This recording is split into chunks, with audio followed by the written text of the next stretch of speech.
안녕하세요. 책 읽어주는 여자 에젤 강미경입니다. 얼마 전에 나는 천국을 보았다라는 책이 베스트셀러였죠.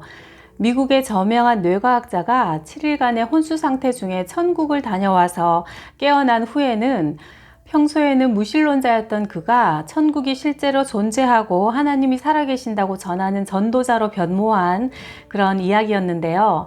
오늘 제가 소개해드릴 6이 죽어 0이 산 사람 후쿠시게 다카시, 이 책은요, 일본판 나는 예수님을 만났다가 될 것 같습니다. 우리가 잘 아는 HD TV를 개발했던 일본 최고의 전자공학자가 뇌경색으로 쓰러진 후에 21일간 혼수 상태에 빠집니다. 그런데 그동안에 평소에 자신이 그토록 부인했던 예수님을 직접 만나게 되고 기적적으로 깨어나서는 이 사람도 역시 철저한 무신론자였는데 하나님은 정말 살아계신다고 증거하는 전도자로 변모를 합니다. 그 놀라운 이야기를 오늘 전해드리겠습니다. 후쿠시게 다카시는 1951년 일본 최남단에 있는 큐슈 지방의 온천으로 유명한 가고시마현에서 태어났다. 유명한 전자회사 히타치에 입사하여 30여 년간 근무하면서 전자 카이로 1급 공학자 자리까지 올랐다. 세계 최초의 초박형 LCD를 미국과 함께 개발할 때 일본 팀의 주역이었고 LCD TV 검사 장치 등 여러 건의 세계 특허를 보유하고 있다. 일본 정부와 NHK가 공동으로 하이비전, 고해상도 TV 즉 HD를 개발할 때 참여했고 히타치 공장이 들어서는 나라마다 기술 책임자로 파견됐다. 한국인 아내 장혜림과 결혼한 후 히타치를 사직하고 맥이란 회사에 스카웃되어 새로운 전자제품을 개발하던 중 2004년 2월 21일 스키장에서 뇌경색으로 쓰러졌다. 수술 후 21일간 혼수 상태였으며 그 사경을 헤매는 동안 예수님을 만나고 기적적으로 회생했다. 다카시는 나이 40세가 되었을 때 여러 건의 세계 특허를 출원한 초인류 전자기술자가 되어 있었다. 회사에서는 그를 슈퍼 엔지니어라고 불렀고 드디어 세계적인 엔지니어로 우뚝 선 것이다. 그러나 이렇게 인생의 전성기를 구가하며 잘 나갈 때 다카시는 출장을 가지 않아도 밤 12시가 넘어야 귀가했다. 틈만 나면 파친코에서 슬롯 머신에 빠졌다. 일본의 파친코는 국민 오락실이라고 부를 정도로 여기저기 널려 있다. 한국의 노래방만큼이나 많고 출입이 자유로워 파친코는 언제나 사람들로 넘쳐났다. 한치의 오차도 허용하지 않는 일의 긴장감을 다카시는 슬롯 머신으로 풀었던 것이다. 그는 교회에 다니는 아내 해림에게 이렇게 말하곤 했다. 이 세상에 나 말고 도대체 누구를 믿는단 말이야? 내가 움직이지 않으면 그 누구도 물 한 잔 안 주는 게 세상 이치라고. 먹고 사는 건 다 개개인의 능력이고 힘이야. 하나님의 존재를 믿는 것은 나약한 인간이 어떤 절대자에게 의지하려는 연약한 행위에 불과해. 게다가 삼위일체라니 말도 안 되는 소리야. 로봇이 합체되는 것도 아니고 어떻게 세 사람이 한 사람이라고 하냐? 나는 눈에 보이지도 않고 손에 잡히지도 않는 하나님은 절대 믿을 수 없어. 정말 하나님이 살아계신다면 어디 내 눈앞에 한번 나타나 보라 그래. 다카시가 뇌경색으로 쓰러지기 10여일 전 정기적으로 하는 건강검진을 받기 위해 병원에 들렀다. 그는 외국 출장이 많았기 때문에 건강검진을 철저히 받았다. 3일 후 일본의 첨단 의료 시스템에 의해 결과가 나왔는데 과체중이긴 하지만 모든 게 정상이었다. 당뇨도 없고 혈압도 콜레스테롤 수치도 정상이었다. 다만 53세 나이에는 성인병 위험이 있으니 운동을 좀 해야 하고 채식 위주로 식단을 짜야 한다는 정도였다.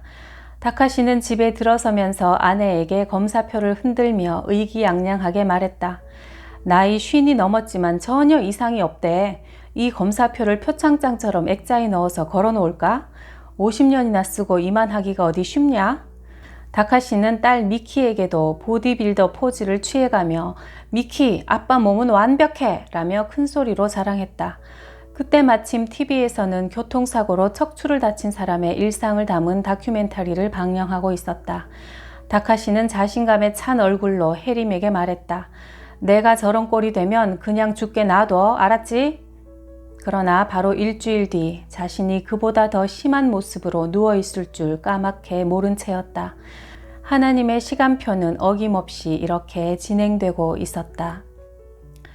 2004년 2월 21일 그는 아내가 다니는 코너스톤 교회 식구들이 스키장으로 수련회를 가는데 참여했다. 동계올림픽이 열렸던 나가노현의 소노하라 헤븐 스키장은 해발 2000m가 넘는 에나산 허리에 있었다.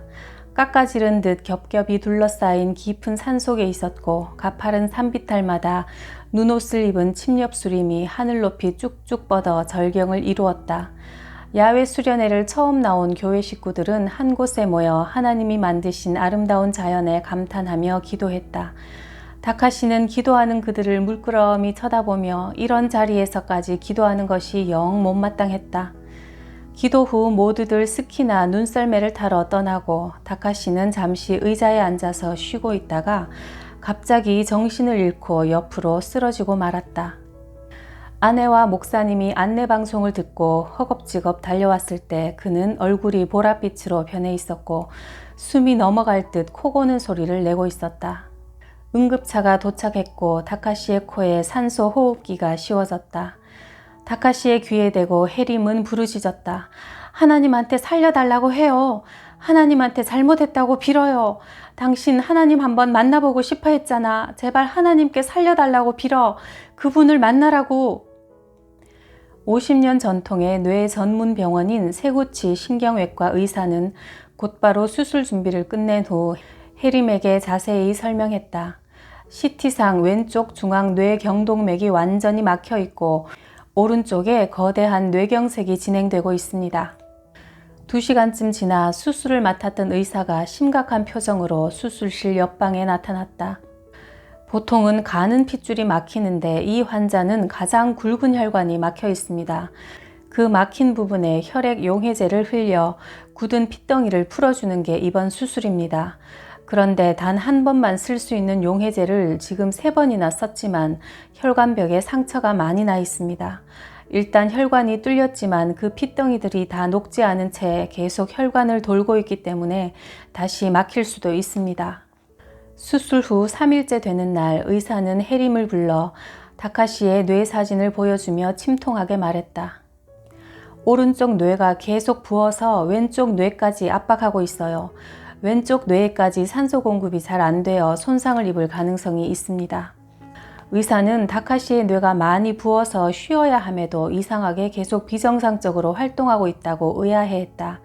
실제로 그의 뇌파는 이상한 그림을 그리고 있었다. 그래서 마지막 방법으로 뇌의 붓기가 가라앉을 때까지 마취요법을 써야겠다며 매시간 일정량의 마취약을 주사하기 시작했다. 다카시의 안정을 위해 의사는 당분간 면회를 금지했다. 그런데 해림은 그날 밤 갑자기 다카시가 견딜 수 없이 보고 싶어졌다. 저러다 죽어버리면 다시는 볼 수 없는데 싶은 생각에 해림은 간호사에게 어떻게 하고 있는지 잠깐만 보겠다고 부탁해서 병실로 들어갔다. 그런데 다카시를 본 순간 깜짝 놀랐다. 그동안 거무튀튀하던 피부는 사라지고 뽀얗게 화장을 한 것처럼 얼굴이 깨끗하게 변해 있었다. 게다가 눈에는 눈물이 찔끔 나와 있었다. 해림은 의식불명의 사람이 눈물을 흘렸을 거라고는 생각하지 않았다. 조심스럽게 그의 손을 만져보았다. 따뜻했다. 다카시는 이렇게 21일간을 혼수 상태로 지냈다. 보통 혼수 상태 15일이 지나면 깨어나도 식물인간이 되는 경우가 대부분이었지만 다카시는 쓰러진 지 21일 만에 전혀 딴 사람이 되어 깨어난 것이다. 다카시가 쓰러진 지 정확히 21일째 되는 날 오전이었다. 해림은 여느 때처럼 면회 시간에 중환자실로 들어가 멍하니 다카시를 쳐다보고 있었다. 사람의 모습이라고 하기가 힘들었다. 감지 않은 머리는 사방으로 헝클어져 있었고 호스가 3개나 들어가 있는 입은 가장자리가 찢어져 있고 얼굴은 퉁퉁 부었고 앞니 2개는 호스의 힘을 이기지 못해 뻗어져 나왔다. 쨍그랑!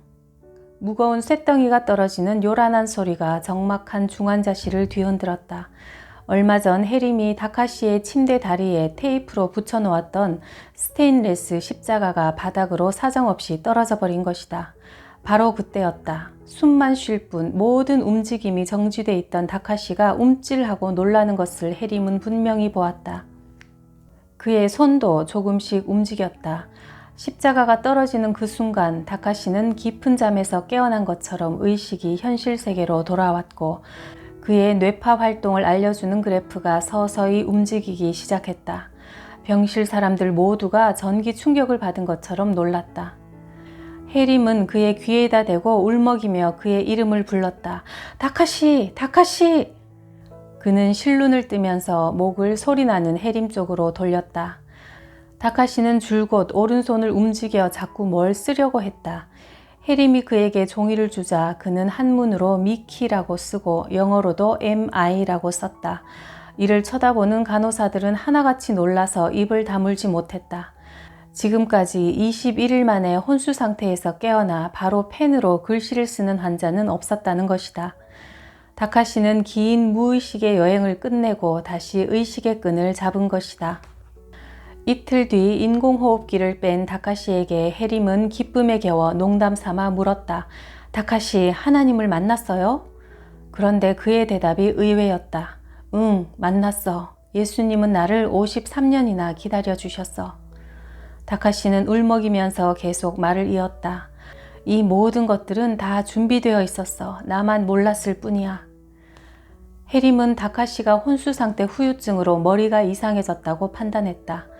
의사는 뇌가 거의 망가진 다카시의 현 상태로는 단어와 단어를 연결해 문장을 말할 수 없다고 단정했다. 하지만 다카시는 그런 현대의학을 비웃기라도 하듯 자기 의사를 분명히 문장을 엮어가며 말했다. 의료진은 고개를 몇 번이나 갸우뚱해가며 MRI 사진을 보고 또 보았다. 다카시의 뇌 사진을 본 의사들은 모두 식물인간이 될 거라고 했다. 그런데 다카시는 부자연스럽지만 움직이기도 하고 언어장애도 없었다. 의사들도 이 기적 같은 일에 대해 더 이상 아무 말도 하지 못했다. 아내 해림은 이렇게 증언했다. 남편이 21일 만에 깨어나자마자 하나님은 살아계셔. 그분은 정말 물을 포도주로 만드신 분이야 라며 울었어요.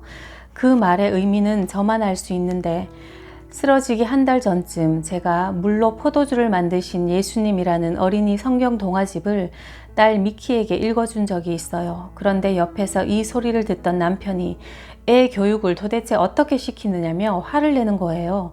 물이 화학작용과 색소 침착을 거쳐야 포도주가 되는데 물이 포도주로 바뀌는 건 과학적으로 도저히 이루어질 수 없는 공식이라는 겁니다. 어떻게 엄마가 근거도 없는 책으로 아이를 혼란스럽게 하느냐며 화를 낸 거죠. 그런데 혼수 상태에서 깨어난 다카시가 울면서 예수님은 정말 물로 포도주를 만드신 분이라고 말했어요. 그 동화책 사건을 기억했기 때문이지요. 다카시는 의식이 회복되면서 자신에게 일어난 놀라운 일을 조금씩 해림에게 들려주기 시작했다.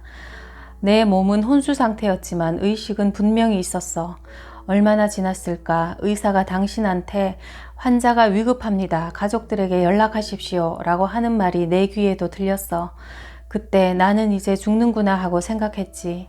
내 인생이 이렇게 허무하게 막을 내린다는 안타까움이 있었고 무엇보다 당신과 미키에게 작별 인사를 못했다는 게 가장 마음이 아팠어. 그래서 난생 처음 기도라는 것을 했어. 하나님, 저는 죽을 준비가 아직 안 돼 있습니다. 당신이 정말 살아계신다면 저를 살려주세요. 그때 나는 사막 같은 곳에 쓰러져 있었어. 멀리서 세 사람이 나에게 다가왔지. 가운데 있는 분에게 당신은 누구세요? 라고 묻자 그가 나는 나사렛 예수다 라고 또렷하게 대답했어. 평소 예수가 내 앞에 나타난다면 믿겠다고 했던 나였잖아. 그런데 바로 그 예수가 내 앞에 서 있는 거야. 그는 전혀 특별한 모습이 아니었고 주변에서 쉽게 볼 수 있는 친구같이 편안한 느낌이었어. 나는 그에게 지금 목이 몹시 마르니 물을 좀 달라고 부탁했어. 예수라는 분이 두 손을 모아 하늘색의 아름답고 찬란한 물을 내 입에 3번이나 부어주셨어. 그 물을 받아먹는 순간 엉치뼈 끝에서부터 등줄기를 타고 마치 불기둥처럼 강한 힘이 솟구쳐 올라오는 뜨거움을 느낄 수 있었어. 그 느낌이 너무나 선명하게 지금도 남아있어. 그리고 그 물을 받아먹을 때마다 몸에 힘이 솟고 온 몸에 생기가 돌기 시작했어. 마치 방전돼 있던 충전기가 순식간에 전력 공급을 받는 것 같았어. 그 다음에는 내가 쓰러져 있던 사막 한가운데로 빠르고 거센 물살에 거대한 강이 흐르기 시작했어. 마치 쓰나미 같은 붉은색의 사나운 물살에 짐승들, 집, 돈, 이 세상의 모든 것들이 빠른 속도로 떠내려가고 있었어. 그런데 강 건너편에 우리 집이 보였어. 나는 집으로 돌아가려면 그 강을 반드시 건너야 했어. 나는 그 강물 앞에서 지금까지 느껴보지 못한 두려움과 공포에 휩싸였어. 어느 사이엔가 예수님이 다가와서 손을 내미셨어. 그 손을 잡는 순간 나는 너무 편안하고 아늑했지. 강을 함께 건너며 예수님이 이렇게 말씀하셨어. 내 손을 잡고 있으면 안전하다. 아무것도 두려워하지 마라. 네가 물 가운데로 지날 때에 내가 함께 할 것이고 물이 너를 삼키지 못할 것이다. 네가 불 가운데로 행할 때에 불꽃이 너를 태우지도 못할 것이다. 나는 만왕의 왕이요 너의 하나님이다. 이 말이 이사야 43장 말씀이라는 것을 다카시는 깨어나서 훨씬 후에야 알게 되었다. 나는 이렇게 무려 3번에 걸쳐 거대한 강을 건넜고 그때마다 예수님이 내 손을 잡고 함께 건너가 주셨어. 또 내가 의식을 찾아 현실로 돌아오기 직전에는 예수님이 마비된 내 왼쪽 팔과 다리를 만지며 우셨어. 그래서 내가 앞으로 왼쪽을 못 쓰게 된다는 사실을 나는 알고 있었지. 다카시가 예수님의 도움으로 강을 무사히 3번이나 건넜다고 하는 것도 그냥 흘려버릴 얘기가 아니었다. 다카시의 병상 기록을 보면 그가 혼수 상태에 있을 때 3번이나 죽을 고비를 간신히 넘겼다는 사실을 확인할 수 있다. 다카시는 놀라운 체험을 하고 혼수 상태에서 깨어난 뒤 무엇보다 하나님이 살아계신다는 사실에 엄청난 충격을 받았다. 자신 앞에 나타나면 믿겠다고 큰소리쳤던 그가 예수님을 직접 만났다는 사실에 감격하며 어쩔 줄 몰라 했다. 그는 지금까지 자신의 힘으로 모든 것을 헤쳐나오고 성공도 이뤘다고 생각했는데 그 모든 것이 하나님의 섭리 안에 있었음을 인정하고 하나님은 모든 것을 주관하시는 분임을 고백했다. 다카시는 깨어난 후에도 한동안 예수님이 자신을 찾아와 주셨다고 했다. 그 시간은 새벽 4시부터 6시까지로 언제나 그의 아픈 머리를 안아주신다고 했다. 아직 뇌가 많이 부어 있었는데 회복이 빨랐던 것은 이렇게 주님의 긍휼하심이 함께했기 때문이었다. 예수님이 만나주시는 그 시간이 내게는 제일 행복한 시간이야. 주님과 나눈 대화는 언제나 감동과 기쁨이 넘쳤어. 주님이 주시는 성령의 은혜로 말씀이 깨달아지면 감사의 눈물이 샘솟았어. 하나님은 나를 53년간이나 기다리셨어. 나는 이제 비록 왼쪽 몸이 마비되는 장애를 지녔지만 그만큼 능력의 하나님을 의지할 수 있게 되어서 기뻐. 나는 이전의 내가 아니야. 다카시는 깨어난 후 수시로 이렇게 말하며 눈물을 흘렸다. 눈가가 짓무를 정도로 하염없이 눈물을 쏟아냈다. 그런데 다카시가 하나님을 찬양하며 눈물을 흘릴 때마다 몸의 기능이 어딘가 한 부분씩 좋아졌다. 눈동자가 차츰 초점이 맞아가고 발음도 더 정확해서 갔다. 다카시가 쓰러진 지 40일 만인 3월 31일 다카시는 세구치 병원에서 퇴원을 하게 되었다. 40일이란 성경에서 얼마나 중요한 의미가 있는 숫자인가. 하나님께서 당신의 뜻을 이루시기 위한 날 수가 바로 40일이다. 노아의 홍수 때 비가 온 날이 40일이요. 모세가 십계명을 받기 위해 시내산에 있었던 날도 40일이었고 예수님이 세례를 받고 광야로 나가 금식하신 날도 40일 아닌가. 다카시를 향한 하나님의 뜻을 상징하는 고난의 40일이 다카시에게도 이처럼 똑같이 허락된 것이 아닐까. 다카시에게 이 세구치 병원에서의 40일은 하나님을 만난 구원의 방주에서의 시간이었고 예수님처럼 고통스러운 광야의 시간이었으며 또 모세처럼 하나님의 말씀을 받은 날들이기도 했다. 다카시는 퇴원하며 우리의 삶 속에서 어느 것 하나 소홀히 여기지 않고 계획하시는 하나님이라며 감탄하고 감사기도를 드렸다. 다카시는 심한 장애를 입었음에도 불구하고 마음은 더없이 건강해졌다. 하나님 앞에서 자신의 모습은 더 이상 장애인이 아니었다. 예전보다 더 건강한 자아상을 갖게 되었다. 다카시는 사고 후 유머도 더 늘었고 삶을 평안하고 여유 있게 바라보았다. 아프기 전에는 무엇인가 늘 쫓기는 모습이었지만 이제는 그런 모습을 찾아볼 수가 없고 오히려 생활비와 병원비 때문에 아내 혜림이 초조해할 때마다 그는 말했다. 우리가 예수 믿기 전에도 잘 살았잖아. 그런데 이제 예수님을 알게 됐는데 뭘 걱정하니? 걱정하지 마. 그분이 우리와 함께 계셔. 다카시는 늘 평안하고 기쁜 표정으로 감사와 찬양, 하나님께 영광을 돌릴 뿐이었다.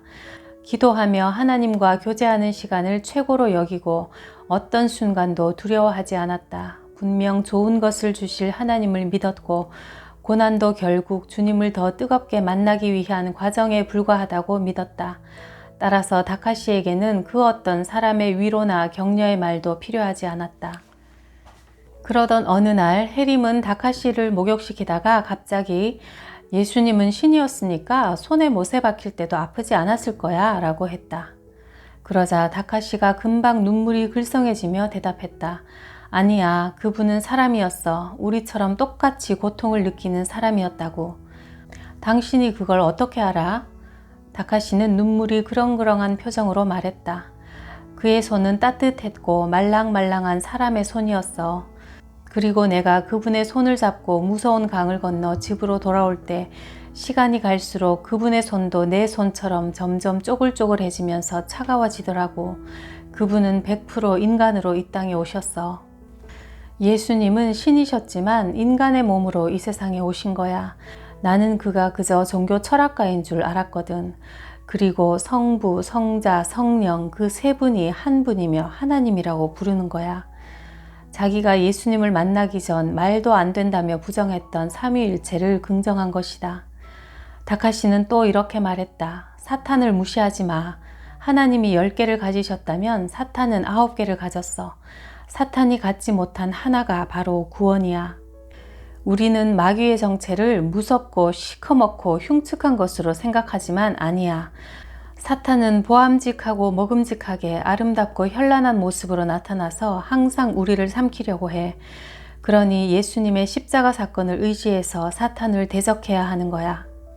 하나님이 보실 때 전혀 중요하지도 않고 쓸데없는 일에 우리의 마음과 시간을 뺏기게 하는 것이 사탄의 전략이야. 하나님을 대적하는 오만함은 태초에 하늘에서부터 있었고 그 일은 땅에서도 지금 계속 진행되고 있어. 그리고 그 끝은 지옥이야. 그렇게 평소에 늘 하나님께 받은 말씀을 주위 사람들에게 전하던 다카시는 아내 혜림과 함께 한국에 와서 기독교 방송 간증 프로그램인 새롭게 하소서에 출연했다. 이 방송은 몇 번이나 재방송되면서 다카시가 세상으로 알려지는 계기가 되었다. 그리고 명성교회와 사랑의 교회 등 여러 한국 교회를 방문하여 하나님께로부터 받은 말씀들을 나누었다. 하나님이 한국 교회를 선택하고 축복하신 것이 끝없이 계속 이어진다고 생각해서는 안 됩니다. 하나님의 성령이 아니라 세상의 영이 교회를 움직이는 경우가 많습니다. 하나님의 통치를 받아야 하는데 인간의 생각, 세상의 경영이 교회를 끌고 가고 있습니다. 말씀을 그저 옆에 펴놓고 인간의 말을 전하는 목사가 많습니다. 성경 구절은 인용하지만 자기가 생각하는 꿈, 자신의 비전을 전하고 있습니다. 기도하여 받은 생명의 말씀을 전하지 않고 인간 성공학을 전하는 것은 무서운 일입니다. 자신은 분명 천국에 간다고 확신하고 있지만 실상은 마지막 날 쭉정이로 분류될 사람이 많습니다. 그리고 다카시는 고난에 대해서 가장 많이 이야기했다. 고난은 우리의 영혼이 성장하기 위해 거쳐야 하는 필수 과목입니다. 고난을 통해 믿음의 식구들과 같이 기도하고 해결해 나가는 과정에서 우리의 믿음이 성장하는 것입니다. 그렇기에 고난은 더 큰 영광을 향한 은혜의 전주곡입니다. 하나님께서 저 그릇을 써야겠다고 정하시면 맨 먼저 그릇을 닦아내는 작업을 하십니다. 그 과정에서 엄청난 고통과 괴로움이 시작됩니다. 그러나 그 과정을 거치면서 하나님을 만나게 되고 어떤 상황에서도 요동치 않는 정금 같은 믿음을 소유하게 됩니다. 이것이 하나님께서 우리를 다루시는 보편적인 방법입니다. 고난의 소용돌이가 몰아칠 때 우리는 하나님이 허락하신 그 소용돌이에 몸을 맡기고 그저 가만히 있는 것이 최선입니다. 내 힘으로 그 자리를 벗어나려고 발버둥치다 보면 더 힘들어집니다. 고난 가운데 하나님의 뜻을 알아가는 사람은 복받은 사람들입니다. 정말로 불쌍하고 안타까운 사람은 세상적으로 잘 나가는 사람들, 아무런 고난이 없는 사람들입니다. 왜냐하면 그들은 하나님을 만날 기회가 없기 때문입니다. 고난을 통과하면서 육이 죽어야 영이 살아납니다. 육이 편안하면 예수님을 바르게 만나기가 힘이 들지요. 고난은 더 큰 믿음을 위한 선물입니다. 불행의 반대는 행복이 아니라 평안입니다. 평안을 얻는 방법은 첫째, 영원한 천국을 바라볼 것, 둘째, 진리 되신 예수님을 확실히 알고, 셋째, 주님을 찬양하고 영광을 돌리면 진정한 평안을 얻습니다. 이 평안은 하나님이 당신의 자녀들에게만 주시는 가장 큰 선물입니다. 이 평강의 조끼를 입고 있는 한 우리는 결코 어떠한 상황에서도 절망의 나락으로 떨어질 수 없습니다. 우리는 하나님에 대해 알고 있다고 외치지만 이는 우리가 대통령을 알고 있는 것과 비슷합니다. 누구나 현재 대통령은 다 압니다. 그러나 실상 대통령 개인이 어떤 성격이며 무엇을 좋아하는지, 어떤 음식을 즐겨 먹는지는 잘 모릅니다. 신앙도 하나님을 머리로 아는 것에 그치지 않고 하나님과 친밀한 1:1의 관계가 되어야 합니다. 우리는 사람들로부터 칭찬받을 때 큰 행복감을 느끼지만 크리스천들은 오히려 경계해야 합니다. 대신 하나님의 평가, 하나님으로부터 칭찬을 받도록 힘써야 합니다. 편안하고 재미있고 즐거운 것을 인생의 목표로 추구하면 하늘나라는 가까워지기 힘듭니다. 하나님의 일꾼은 하나님이 캐스팅하십니다. 그런데 주연으로 뽑혔다가도 나태해서 조연으로 밀려나거나 결국 아예 무대에서 내려가는 경우도 있습니다. 사명을 잘 감당할 수 있도록 기도로 늘 깨어서 성령님께 지혜와 힘을 구해야 합니다. 아무리 좋은 전자제품이라도 전원이 없으면 무용지물이듯이 우리는 하나님으로부터 오는 전원이 끊어지는 것을 두려워해야 합니다. 그 결과는 바로 지옥이기 때문입니다. 세상 욕심이나 걱정, 근심으로 가득 찬 마음을 비우고 기도하세요. 늘 기도에 힘쓰면 누구에게나 선명한 음성으로 하나님의 뜻을 알려주십니다. 제가 여러분에게 이 메시지를 전달할 수 있는 것도 바로 성령님께서 제게 들려주셨기 때문입니다. 인간은 한시도 하나님의 말씀을 떠나면 죄를 이길 힘이 없습니다. 말씀과 성령으로 채워지게 해달라고 매일 기도해야 합니다. 나약한 인간이지만 강한 성령님이 함께 하실 때 모든 것을 이기게 됩니다. 다카시는 이렇게 하나님을 만난 후 언제나 하나님의 말씀을 전하는 사람이 되었고, 그리고 항상 잘 웃는 사람이 되었다. 그전에는 집에만 오면 얼굴이 굳어지고 작은 일로도 신경을 곤두세우곤 했다. 그의 잔뜩 굳은 얼굴을 보면 해림은 맥이 풀릴 정도로 싫었다. 그런데 지금은 전혀 딴 사람으로 변했다. 다카시는 해림이 늘 바라던 대로 항상 웃는 얼굴의 사람이 되었다. 만나는 사람마다 하나님은 살아계신다고 분명히 증거하는 다카시는 이제 육은 사라지고 하나님의 영만이 가득한 상태가 되었다. 고통의 터널을 지나는 동안 육이 죽어 영이 산 사람이 된 것이다. 사실 이 고통과 고난이라는 것은 우리 인간들의 입장에서는 웬만하면 피하고 싶은 것이긴 하지만요. 이 다카시의 증언처럼 그 고난을 통해서 하나님을 만나게 되고 우리의 영혼이 거듭나는 유익은 분명히 있는 것 같아요. 저도 15년쯤 전에 저의 30대 후반에 독일에서 유학을 하면서 살던 중에 저의 인생에 아주 큰 고비를 만나게 되었고요. 평소에 잘 하지 않던 금식 기도를 하면서 간절히 하나님을 찾고 구하다가 말로만 듣던 하나님의 음성도 듣게 되고 하나님을 만나게 된 그런 체험이 있습니다.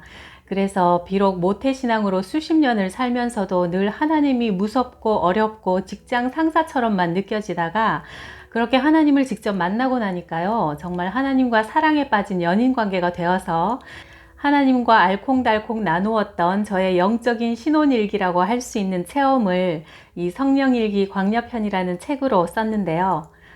혹시 궁금하신 분들은 제가 아래 링크로 걸어 놓았으니까 한번 읽어보세요. 그리고 혹시 지금 고난 중에 계신 분들이 있으시다면 기도의 자리로 한번 나아가 보세요.